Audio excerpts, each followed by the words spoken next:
Le psoriasis est une maladie inflammatoire de la peau.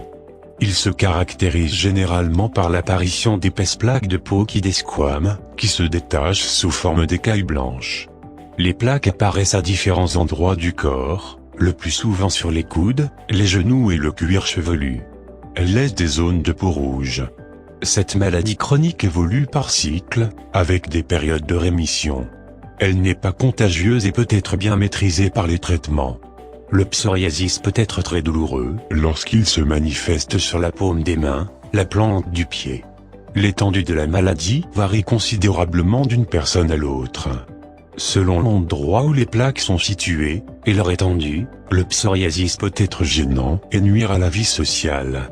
En effet, le regard des autres sur les maladies de peau est souvent blessant. Qui est touché par cette maladie? La maladie apparaît habituellement à l'âge adulte, vers la fin de la vingtaine ou le début de la trentaine. Elle peut toutefois toucher les enfants, parfois même avant 2 ans. Le psoriasis atteint autant les hommes que les femmes. Les causes du psoriasis. La cause précise du psoriasis n'est pas connue. Plusieurs facteurs seraient impliqués dans l'apparition de la maladie, en particulier des facteurs génétiques et environnementaux. Ainsi, on retrouve des antécédents familiaux de psoriasis dans environ 40% des cas. Des stress physiques, infections, blessures, chirurgie, médicaments, ou psychiques, fatigue nerveuse, anxiété, peuvent contribuer au déclenchement de la maladie. Le psoriasis pourrait aussi être causé par des réactions auto-immunes survenant dans la peau. Ces réactions stimuleraient la multiplication des cellules de l'épiderme. Chez les personnes atteintes de psoriasis, ces cellules se renouvellent à un rythme beaucoup trop rapide, tous les 3 à 6 jours plutôt que tous les 28 ou 30 jours. Étant donné que la durée de vie des cellules de la peau reste la même, elles s'accumulent et forment d'épaisses croûtes. Les types de psoriasis. Il existe plusieurs types de psoriasis. La forme la plus courante est le psoriasis en plaques, aussi appelé psoriasis vulgaire, car il représente plus de 80% des cas. Les autres formes sont 1. Le psoriasis en gouttes, observé surtout chez l'enfant et le jeune adulte. Il correspond à une efflorescence de petites lésions de psoriasis de moins de 1 cm de diamètre, prédominant sur le tronc et la racine des bras et des cuisses, épargnant le plus souvent le visage, et survenant le plus souvent dans les 15 jours suivants. Le traitement du psoriasis en gouttes est le plus souvent, à base d'ultraviolet délivré en cabine sous surveillance médicale. 2. Le psoriasis érythrodermique, forme généralisée. 3. Le psoriasis pustuleux. Les localisations des plaques varient d'une personne à l'autre, et on distingue, entre autres, 1. Le psoriasis du cuir chevelu, très fréquent. 2. Le psoriasis palmoplantaire, qui touche la paume des mains et la plante du pied. 3. Le psoriasis inversé, qui se caractérise par des plaques dans les plis cutanés, N, et selles. 4. Le psoriasis des ongles ou unguéal. Chez près de 7% des personnes atteintes, le psoriasis s'accompagne de douleurs articulaires avec gonflement et raideur, ce qu'on appelle arthrite psoriasique ou rhumatisme psoriasique. Cette forme d'arthrite demande une prise en charge spécifique par un rhumatologue et peut nécessiter des traitements lourds. Évolution et complications possibles. La maladie évolue par poussées assez imprévisibles et très variables selon les individus. Les symptômes durent généralement 3 à 4 mois, puis ils peuvent disparaître durant plusieurs mois, voire des années. C'est la période de rémission, pour ensuite réapparaître dans la plupart des cas. Les personnes atteintes d'une forme de psoriasis modérée ou sévère peuvent être très affectées par leur apparence et ainsi souffrir de stress, d'anxiété, solitude, perte d'estime de soi et même de dépression.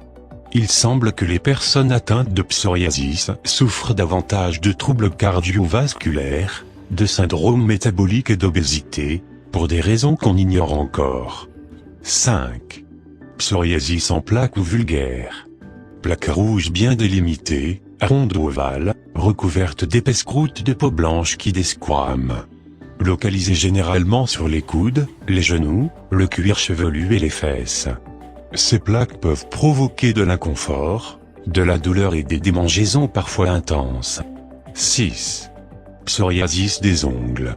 Anomalie variée des ongles des mains et des pieds, petites dépressions qui ressemblent à des trous de dés à coudre, décollement, effritement, décoloration, épaississement, stries. Psoriasis du cuir chevelu. Plaques rouges avec des squames argentés sur le cuir chevelu et la lisière du front. 7. Psoriasis palmoplantaire. Plaques sèches sur la paume des mains et la plante du pied, souvent douloureuses et fissurées. 8. Psoriasis inversée ou invertie.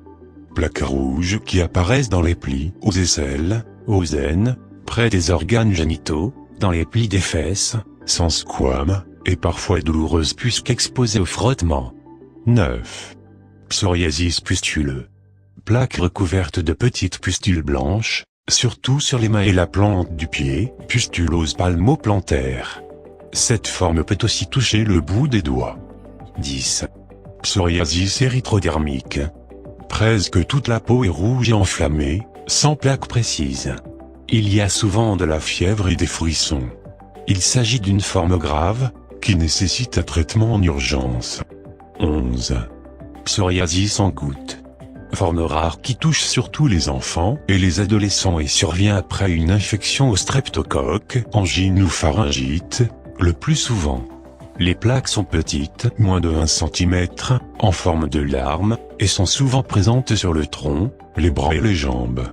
Note. On ne peut ni transmettre les plaques à d'autres personnes, ni les propager ailleurs sur son propre corps. Elles ne sont pas contagieuses. Les personnes à risque et les facteurs de risque du psoriasis. 1. Les personnes qui ont des antécédents familiaux de psoriasis. Près de 40% des malades ont un ou plusieurs membres de leur famille également atteints. Si l'un des deux parents est atteint, le risque pour l'enfant de souffrir de cette affection varie de 5 à 10%. 2. Les personnes obèses. L'obésité est associée à un risque accru de psoriasis, tout comme le diabète de type 2 et le syndrome métabolique.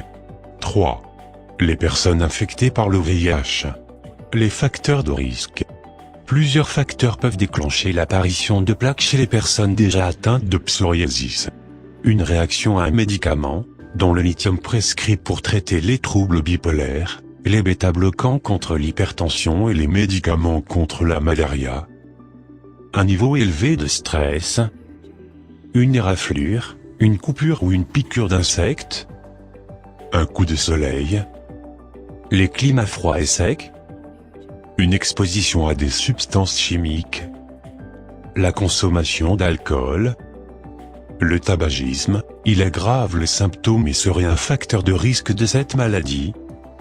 Une infection de la gorge ou des voies respiratoires, dans le cas du psoriasis en gouttes.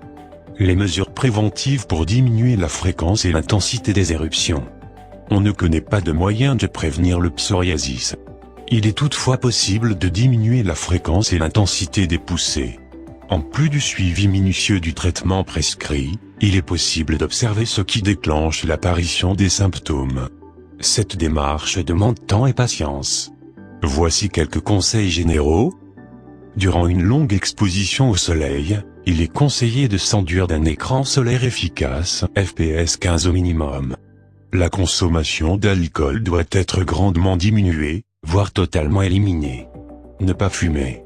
Plusieurs études ont clairement montré que la gravité du psoriasis était en relation avec les nombres de cigarettes fumées. Certaines personnes atteintes voient leur maladie s'atténuer considérablement après avoir perdu un peu de poids. Envisagez de modifier certaines habitudes de vie en conséquence si nécessaire. Trouvez des solutions pour mieux gérer le stress.